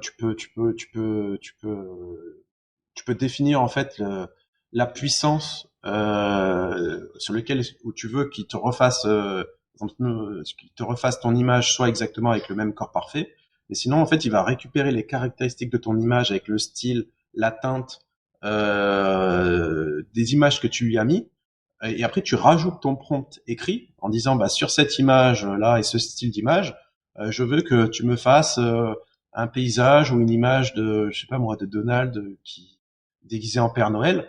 Et ben il va être récupéré le même style, euh, mais adapté par rapport à ton prompt donc aux commandes, aux positions que tu lui donnes. Ça il le fait déjà. Ok. Et à Si grande tu veux, échelle, du coup, je pourrais tu t'envoyer parlais des de... images. C'est Ah ouais, moi incroyable. je suis... on arrête le Tu m'envoies, podcast tout de suite et passons à ça si tu veux, directement. ouais, non, mais si tu veux, ouais, envoie-moi tes quelques images et tu me dis ce que tu veux et je te sors ce que donnait le truc, ouais. Magnifique. Parce que tu vois, si tu reprends ce que tu disais tout à l'heure, le personal branding, ma façon d'écrire, la façon qu'une personne a à écrire, à quel point tu peux entraîner typiquement, bah on reprend la même chose. Si tu demandes à ChatGPT par exemple d'écrire un article dans le style d'un écrivain, il va écrire un article dans le style de l'écrivain. Si tu lui envoies tout le site en entier, on reprend lesmakers.fr, tu lui envoies tout mon site. Et je lui dis maintenant, réécris-moi des articles dans le même style, dans la même façon. Est-ce que tu penses qu'il y aurait assez de data ou il y a besoin de beaucoup plus? Non, tu pourrais. Après, c'est pas moi qui fais ça, donc je sais pas exactement comment ça fonctionne, mais tu peux l'entraîner. On peut imaginer que scraper tous les textes de ton site, et l'entraîner, en fait, là-dessus. Le problème, c'est que j'ai pas trop de vision comment tu fais pour, tu vois, l'entraîner sur effectivement ce que tu as dit, mais aussi récupérer le style. J'ai pas testé pour savoir s'il sera vraiment efficace. En tout cas, tu peux l'entraîner en plus sur des documents annexes, tu vois. Par exemple, si tu veux un jour créer un business, j'en avais parlé dans un autre podcast sur, tu vois, être spécialisé, une intelligence artificielle spécialisée dans le droit juridique en France pour les avocats, où l'avocat en fait il tape juste son problème et l'intelligence artificielle en fait vu qu'elle a analysé et elle a avalé déjà toutes les jurisprudences etc faire une recherche avec la même techno sur ce dataset là, il va te sortir bah, par rapport à telle jurisprudence de telle date bah, en fait ton client il a pas le droit ou il a le droit etc. On peut imaginer dans le futur, enfin même très proche je pense, plusieurs intelligences artificielles qui vont être créées en ajoutant de la data. Voilà. Là aujourd'hui, OpenAI, eh ben, ils ont ajouté leur data, mais tu peux ajouter ta propre data. Après, avec uniquement les articles de ton blog, le résultat que ça va donner, je peux pas te dire, j'ai pas encore d'expérience, mais c'est faisable. Non, c'est marrant ce que tu dis, ce qu'on avait vu du coup que ChatGPT avait passé le barreau, l'équivalent du barreau aux États-Unis. Tu vois, il a eu 74%, quelque chose comme ça. C'est marrant, c'est que tu vois, quand on parlait d'IA à l'époque, on pensait toujours que ça allait être les métiers les plus simples entre guillemets qui allaient être supprimés. Aujourd'hui, on se rend compte que c'est les métiers les plus compliqués au final qui sont supprimés en premier. Parce que toi, si tu reprends la rédaction, tu as besoin de personnes qui vont retoucher tes textes et vérifier, mais t'as plus besoin du rédacteur. Et donc le métier de rédacteur qui était créatif à la base est supprimé. C'est ça. Bah, en fait, c'est ça. Tout le monde disait ça. C'était ouais. De toute façon, l'intelligence artificielle, elle pourra jamais être aussi performante que la créativité humaine, que ce soit pour la photo, pour la rédaction de texte, pour la la création de romans, d'histoires, de vidéos, de jeux vidéo, etc. Et en fait, là, on commence avec le texte. Là, il y a les images. C'est incroyable les images là déjà ce que ça fait. Mid-journée, Mid-journée aujourd'hui par le grand public il est considéré comme le numéro un en images, mais stade diffusion, dès que tu fais de l'entraînement, tu as plusieurs modèles que tu peux télécharger en open source, ça fait des résultats bien meilleurs. Donc là il va y avoir cette année un truc de fou sur les images. Mais les images, là, il y a déjà des modèles qui traînent, qui commencent à sortir pour la vidéo. Ça veut dire que là, cette année, d'ici la fin de l'année, il y a des choses qui vont sortir pour générer de la vidéo et de l'animation en vidéo. Donc on peut imaginer d'ici 2 ans des séries Netflix faites uniquement avec de l'intelligence artificielle plutôt que des studios d'animation qui travaillent où il y a plusieurs dizaines de personnes qui travaillent à faire déplacer une image seconde par seconde. Là, je laisse imaginer le nombre de documents et de trucs qui vont sortir dans les années à venir sur les plateformes euh, par l'intelligence artificielle, ça va être fou. Ça va être fou. Là, il y a Google qui a fait le buzz un peu la semaine dernière, enfin cette semaine, sur la musique. Ils ont analysé des milliards, enfin des millions, je sais plus, d'heures de musique, où ils ont sorti une page qui fait des petites démos de musique. Donc là, la musique, le summum de la musique. Mais là aussi, on peut imaginer des business à faire sur la musique, tu vois. Imagine, tu fais de la, enfin, tu sais combien ça rémunère les droits de diffusion des musiques, voilà, là les chanteurs, les machins, tu fais ta propre musique. Tu peux devenir toi-même DJ avec les gens, à faire quelques petits clics, à faire quelques petits programmes. Tu peux générer ta propre musique, la mettre sur Spotify, gagner éventuellement des sous de droits d'auteur. Enfin, après, je sais pas si c'est légal ou pas, mais apparemment, oui. Donc en fait, tous les domaines de l'art, en fait, où on pensait que c'était impossible, ben on voit que là cette année, ben il y a tout qui commence à évoluer, quoi. C'est incroyable. C'est parce qu'il y a un secret que personne osait affirmer, c'est que bah on en a beaucoup parlé depuis un petit moment. C'est tout simplement que la plupart des artistes copient et font un mélange de deux choses. Et quand tu parles un film qui va marcher, typiquement c'est un gars qui va analyser tous les films qui ont marché, voir exactement euh, le scénario, à quel point le héros va changer d'aspect et va devenir le héros alors qu'avant c'était pas un héros, tu vois. Il va étudier tout le process du film et l'IA est capable de faire ça fois 10 000 parce qu'elle va utiliser toute la data, créer le scénario parfait, le visage parfait qui va attirer les enfants, etc. Et moi ça me tue parce que ça va changer énormément de choses comme tu dis. Mais en plus, quand tu regardes, les scénarios des films, c'est toujours les mêmes, hein. T'as le héros, il est machin, il y a une grande catastrophe, il essaie d'avancer un petit peu, il commence à réussir et tu penses qu'il va réussir et hop, il y a une encore plus grande catastrophe, c'est la fin du monde, il y a quelqu'un qui meurt, une petite scène de cul un peu parce que ça fait toujours un peu plus d'audimat, une petite scène d'amour toujours parce que au moins comme ça tout le monde est content. Et à la fin, là où tu penses que tout est perdu, bah il réussit et c'est toujours le gentil qui gagne. Le scénario c'est toujours le même en fait. Il y a toujours des ingrédients comme ça magiques à mettre dans un film pour qu'il marche. Et du coup l'IA, bah, elle a compris, elle va le comprendre, hein. C'est donc du coup, oui, c'est sûr que là on parle de texte, mais les textes par rapport au business et au marché que ça va représenter les autres axes de la créativité, c'est rien en fait. Les textes, c'est rien en fait. C'est juste le début en fait. C'est rien, mais une des bases en fait. Là aujourd'hui, je trouve celui qui est le plus en retard au final, c'est la voix. La voix en anglais, c'est très propre. En français, ça reste vraiment basique. Tu peux pas encore confondre. En anglais, c'est beaucoup mieux.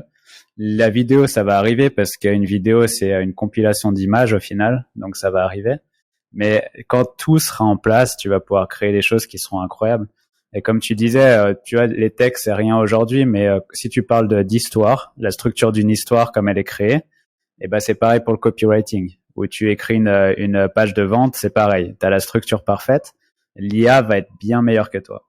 Déjà, pose à ChatGPT quels sont les problèmes de tel type de personne. Il va te lister tous les problèmes. Tu vois, et ça va t'aider à faire ta page de copywriting, etc. Ah, page de vente, c'est toujours la même chose. Hein. Il va récupérer. Hein. Enfin, tu veux faire une bonne page de vente, c'est ça. Hein. Tu parles des fausses solutions. Tu parles des problèmes que les gens ont rencontrés. Tu dis que tu as eu les mêmes problèmes. Tu parles que tu aimerais bien trouver une solution magique. Finalement, la solution magique, c'est ton produit. Tu fais une offre promo irrésistible. Tu mets un sentiment d'urgence. Et voilà, ta page de vente, elle est faite. C'est toujours la même structure. C'est exactement ça. Et toi, du coup, par rapport à l'IA, par rapport à tout ce qui arrive, je pense qu'on se le cache pas, ça va être énorme. Aujourd'hui, les textes sont bons, demain, ils seront parfaits. Tu te positionnes où? T'as envie d'être où par rapport à l'IA? T'as envie de dompter l'IA? T'as envie de faire quoi avec ça? Bah moi je pense que l'IA là ça commence à devenir une passion, une autre passion en fait. Je pense que je vais bien me développer sur l'IA. Ça c'est et je pense qu'il y a beaucoup d'SEO ou d'éditeurs de sites qui vont se passionner pour ce domaine-là parce que c'est un peu un nouveau marché où il y a tout à faire en fait. Et vu que les SEO sont très bricoleurs, sont très malins, sont très filous, il y a beaucoup de choses à faire dans l'IA. Et je pense que c'est quelque chose qui va bien se développer. Et je pense qu'on va bien se spécialiser dans le domaine parce qu'il y a beaucoup de choses à faire. Voilà. Soit dans de la création. L'idéal, c'est de faire de la création et des outils. Voilà, moi, c'est comme ça que je vois les choses. C'est marrant, je te rejoins à fond là-dessus. C'est, tu vois, on parlait de mon partenaire. Il y a un moment, lui, il est parti de l'édition de site. Il est allé à 100% dans la crypto parce que c'était sa passion. Vraiment, il a retrouvé quelque chose qui l'animait. Moi, je dis pas que je vais quitter l'édition de site parce que c'est toujours quelque chose qui m'anime et utiliser l'IA pour l'édition de site. Mais je te rejoins dans le sens où l'IA est devenue une nouvelle passion. C'est la première fois que j'ai une excitation telle pour une nouvelle chose. Et pour moi, c'est le même la même chose qui se passe qu'à l'époque quand tout allait être digital. Tu vois, ok, la musique va devenir digitale, les films vont devenir, tu vois, digitaux. Pour moi, tout va être IA. Et, et c'est ultra excitant en fait de savoir bah, qu'est-ce qui va être demain, qu'est-ce qu'on peut faire dedans. C'est un marché qui va être énorme, qui va peser des trillions de dollars. C'est euh, c'est vraiment un truc à aller dedans. Ouais. Le parallèle est exactement le même que pour le SEO. C'est-à-dire que pour le SEO, tu as la passion de créer des sites et monétiser des sites. Et pour l'IA, ça va être la passion de créer des œuvres et monétiser ces œuvres. Soit en vendant des photos, en mettant des droits sur des photos finalisées, soit en faisant payer des droits d'écoute sur de la musique que tu as créée, des vidéos que tu as créées. Donc ça revient à peu près la même chose. Les SEO créent des sites pour les monétiser, et là on va créer des œuvres et de l'art pour les monétiser. Voilà. Sauf que là aujourd'hui le marché du SEO commence à devenir un peu saturé, il y a beaucoup de monde, alors que le marché de l'IA, il y a tellement de choses à faire que j'encourage tout le monde à y aller, quoi. C'est comme tu disais, tu vois, si tu reprends ce que tu faisais au début, le SEO local. Aujourd'hui, c'est quand même beaucoup plus complexe, t'as Google, etc. Et ben, tu peux reprendre le même process que tu as fait en partant de tous ces métiers-là. Qu'est-ce qui va être IA dans la mutuelle? Qu'est-ce qui va être IA dans tel métier? Qu'est-ce qui va être IA dans tel métier? Et ça, c'est encore loin d'être fait. Aujourd'hui, c'est que les petits trucs sexy, tu vois, voilà, je vais faire une image de profil en IA, je vais faire telle chose en IA, mais toutes les trucs les moins sexy sont loin de l'IA encore. Et là, il y a de la place. Pour moi, il y a énormément de place, quoi. Euh, pour continuer là-dessus, autour de la vision long terme, c'est quoi qui anime Stéphane? C'est quoi ton objectif au-delà de ce que tu fais aujourd'hui? L'objectif c'est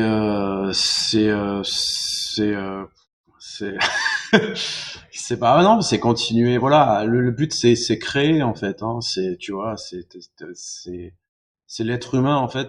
Il a quand même un besoin de création, de créer des des choses, de voir que les choses qu'il peut créer, ça peut être apprécié, ça peut être moins apprécié. Donc c'est vrai que ça fait toujours plaisir quand tu crées des choses, tu crées des outils ou que tu as la reconnaissance aussi de certaines personnes. L'être humain aussi a besoin un petit peu d'être valorisé. Et donc le but, c'est de continuer, quoi, à faire des créations, à évoluer petit à petit, mais toujours en restant dans mon petit monde, tu vois. Je veux pas de levée de fonds, je veux pas de paperasse, je veux être pilote de ma propre entreprise, de m'entendre bien avec mes associés et de pas avoir de rendre de compte à des actionnaires, à des gens qui s'en foutent en fait de ce que tu fais et qui sont là juste pour récolter des dividendes. On va pas se mettre dans un, enfin, ça a jamais été mon truc de créer un gros truc avec des, voilà, le but c'est créer des petites entreprises, éventuellement à gros profit, pardon. Mais voilà, des petites muses, comme on a l'habitude d'en dire, tu vois, et de les multiplier et puis d'être heureux avec ta fille, ta femme et voilà. Ce que j'ai pas encore fait, c'est peut-être le voyage. J'ai très peu voyagé, peut-être dans les prochains mois, ou les prochaines années, essayer de partir un peu plus, peut-être un peu plus voyager, parce que c'est vrai que en travaillant sur le web, c'est vrai que toi tu sais de quoi tu parles, t'as l'habitude, tu peux un peu plus le faire. Donc c'est peut-être les choses qui vont m'animer aussi pendant les prochains mois.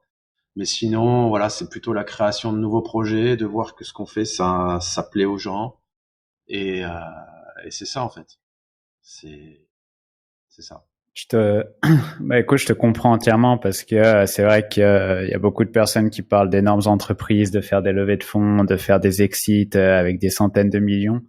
Mais au final, ils pensent pas au stress que ça apporte, toutes les choses à côté. Tu vois, d'avoir une personne au-dessus de toi, comme tu disais, des investisseurs qui te demandent des comptes. Toi, aujourd'hui, tu fais entre guillemets ce que tu veux et tu prends la direction que tu veux. Aujourd'hui, tu dis que l'IA te passionne, tu peux aller dans l'IA parce qu'il y a personne qui va te dire non, non, non. Il faut que tu t'occupes de SEO Hero Ninja parce que c'est une entreprise, on veut la revendre à 1 milliard, tu vois. Et ça, c'est vraiment bien.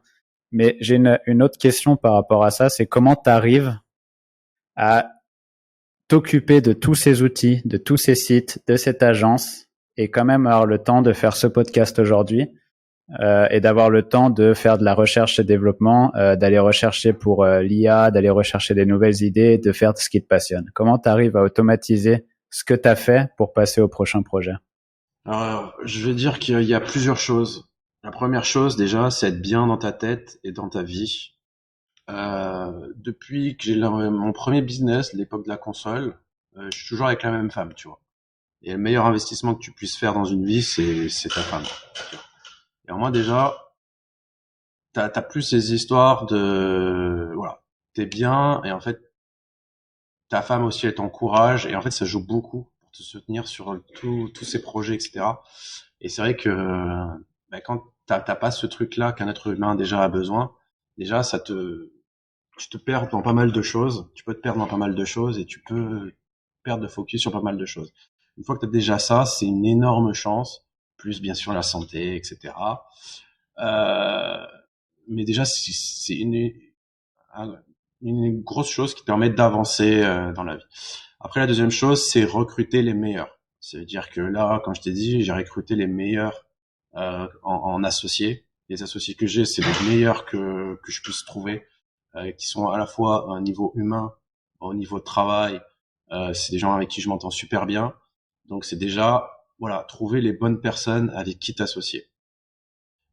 Plus éventuellement les personnes avec qui tu travailles, qui peuvent être des salariés, des partenaires. Ne pas perdre de temps avec des gens qui peuvent t'apporter des problèmes, etc. Après, il y en a, tout le monde a des problèmes, j'en ai aidé, etc. Mais c'est d'avoir, grosso modo, une petite entreprise et avoir le moins possible de tâches de management, etc. Ou alors sous-traiter un maximum de tâches. Voilà. Par exemple, la compta, on en parlait tout à l'heure. Ouais, maintenant c'est ma femme qui m'en occupe. La création, le choix des noms de domaine expirés aujourd'hui, c'est plus moi qui le fais, c'est Véronica qui le fait. Donc voilà. L'idée en fait, c'est tu fais toi-même le travail, tu le fais bien, et après tu formes les gens pour le faire à ta place. Et après, bah, t'essayes de faire petit truc à côté. Le soir, c'est vrai que tous les soirs, je travaille. J'ai la chance, bah, ma femme, justement, elle l'accepte. Elle regarde Netflix et moi, je suis juste à côté avec mon ordi en train de faire. Alors, c'est pas le même travail que tu peux faire au bureau là où je suis, mais tu peux faire toutes les petites manipulations, les tâches bah, qui te demandent pas forcément une petite attention, mais bah, qui te font avancer jour par jour. C'est le cumul de des petites tâches qui te font bah, avancer sur des plus grandes tâches. Après, j'ai pas de secret en fait, à part le travail et ton état d'esprit, j'ai pas de secret. C'est surtout voilà les associés, ne pas être seul, s'encourager, avoir des bons partenaires, avoir des bons voilà, être bien entouré pour avancer. C'est le principal. Donc oui, je pense que t'as quand même les clés en main et t'as dit ce qui était le plus important, c'est avoir une compagne qui est là à tes côtés, qui te motive et qui te supporte dans tous tes projets. C'est le même cas pour moi et je te rejoins à 300% là-dessus. Et c'est aussi être entouré des bonnes personnes, notamment tes partenaires, comme on en a parlé tout à l'heure, qui sont ultra euh, Très important. ouais, qui sont très importants et qui sont ultra, j'ai oublié le mot, qui s'accordent bien avec toi. Ouais, voilà, c'est ça. C'est ça, c'est ça. Non, Complémentaire, voilà, complémentaire, c'est le mot. c'est ça. Bah, on a l'habitude de dire toujours qu'il faut, voilà, si tu veux, il faut toujours travailler avec des gens qui sont meilleurs que toi, euh, parce que tu as toujours des choses qui peuvent t'apprendre. C'est comme ça que tu évolues, c'est comme ça que j'ai évolué. J'ai toujours travaillé avec des gens qui étaient bien meilleurs que moi et qui ont toujours eu des choses à m'apprendre. Que si tu prends des gens qui sont toujours moins bons que toi, bah forcément, tu peux pas trop évoluer. Donc voilà, c'est important de prendre les meilleurs éléments et Ah, c'est vrai, c'est le problème de beaucoup de personnes qui veulent toujours ne pas dépenser d'argent en recrutant et du coup qui recrutent des personnes qui sont moins bonnes, ils doivent tout leur apprendre, tu perds énormément de temps et toi aussi, comme tu dis, tu n'apprends pas et t'évolues pas. Donc très très important. c'est ça. Mais après, tu as aussi la personnalité qui va avec, parce que tu peux avoir des gens très bons, mais niveau personnalité complètement con et tout, et du coup, ça peut te créer plus de problèmes. Donc, il faut trouver vraiment le juste milieu et trouver à la fois. Des fois, il vaut mieux peut-être quelqu'un de moins bon mais qui est sur le plan, comment dire, euh, feeling, vie de tous les jours, etc. Ça se passe très bien, plutôt que de quelqu'un de ultra compétent. On en trouve beaucoup des fois dans les développeurs, des développeurs très très compétents, mais qui sont toujours un petit peu des fois supérieurs, etc. et qui sous-estiment, enfin qui sous-estiment un peu peut-être les personnes qui sont un peu plus opérationnelles, commerciales, etc. en mode ouais, tu comprends rien, etc. Donc il faut avoir un juste milieu et voilà, c'est important de trouver ce genre de personnes qui est bon à la fois sur l'humain et à la fois sur les compétences. Et voilà, j'ai la chance de les avoir trouvés, quoi. Ça sent le vécu, ouais. Ça sent le vécu. Eh ben écoute, Stéphane, merci beaucoup pour ton temps. Bah, c'est moi qui te remercie, tu rigoles. C'était un vrai régal de t'avoir, un vrai plaisir d'enfin discuter avec toi. Et je pense que ça va plaire à pas mal de gens, notamment le partage enfin de ton histoire. Ouais, bah écoute, c'est vrai que on est venu un peu en mode feeling. Je savais même pas de quoi on allait parler, donc voilà. Si ça plaît aux gens, tant mieux. Et puis si ça peut inspirer des personnes, tant mieux aussi. Et puis ravi d'avoir discuté avec toi ouais, pour la première fois. Et puis j'espère qu'on va discuter un peu plus souvent. Carrément, carrément. Et bah du coup, je mettrai toute la liste d'outils en dessous de la vidéo, en dessous du podcast, et juste simplement où est-ce qu'on peut te retrouver. Twitter principalement, c'est ça? Oui, c'est ça, c'est ça, c'est ça. Plutôt réseau social que sur Twitter. Alors, on me trouve aussi sur LinkedIn, etc. Mais j'y vais une fois par mois et encore. Facebook, j'y vais de temps en temps quand je lance une campagne Facebook Ads. Sinon, j'y suis pas. Donc, que Twitter. Et mon pseudo, c'est S Madaleno. Sinon, Skype aussi, c'est stéphane.madaleno. Voilà. Et mon mail, c'est la même chose, sauf qu'on rajoute @gmail.com. Ok, top. Eh ben, écoute, merci beaucoup. Je te souhaite une excellente journée et on se revoit.